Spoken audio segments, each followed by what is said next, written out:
the streets for hours thinking, why am I punishing myself? Why can't I just let guilt go? And sometimes you can know all the arguments against the thing, but they're just in your head. You can't make them real. But suddenly, as I walked along by some grace of God, all the old maxims worked for me. You know, you're a long time dead, let it go, all that. Suddenly, they all seemed profound. It was like hearing them for the first time. A huge weight of guilt fell from me. For the first time, I felt free of guilt. I'm alive. I'm free. I am here today. Life. I run towards you.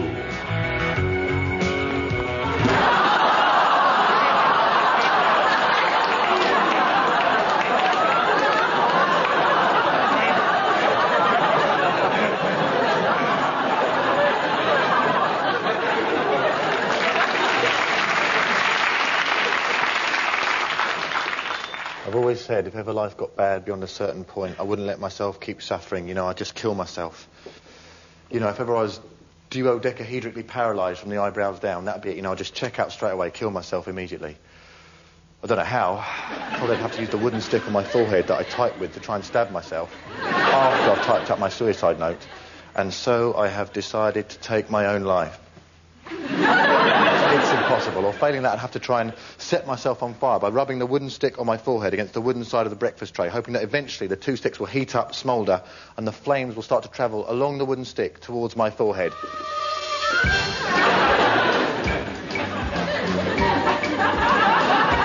It's impossible. I mean, you know, God love you if you've made that pact with life, but you're stronger than me.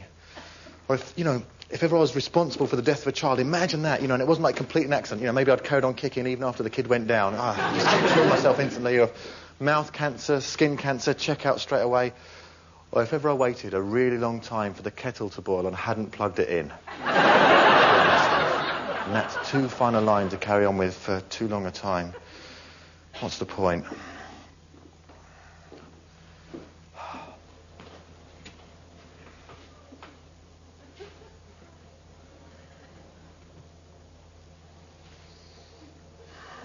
No, this is mad. This is mad. This is mad. I could phone Simon.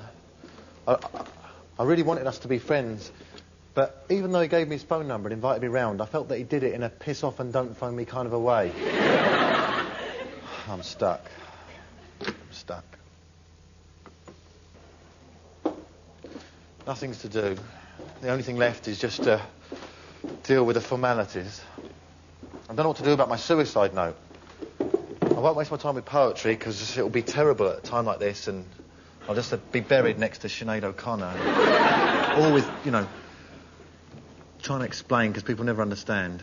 I think your best bet with a suicide note is just to get back at someone who's just kind of pissed you off a little bit, but it's nothing to do with why you actually killed yourself. I have decided to take my life as I am no longer able to bear the loud stereo of my next-door neighbour. Yes. A brief will. I wish I could give it all to that kid and his family. I'll slip what's left to Olive and Stanley upstairs. They're such good people, you know. They haven't got much money. But, you know, they bought this house in 1920 for about £80. They've lived there all their lives, and they made it beautiful in a way that only, you know, 60 years of love and attention can. Don't come into the front room, Olive. Just call the ambulance.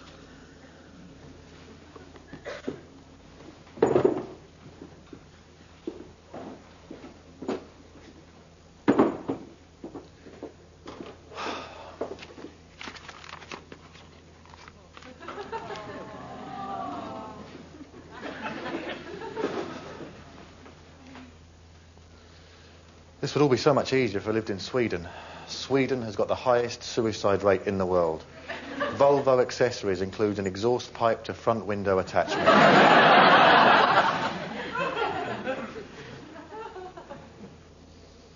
Big jump, less pay.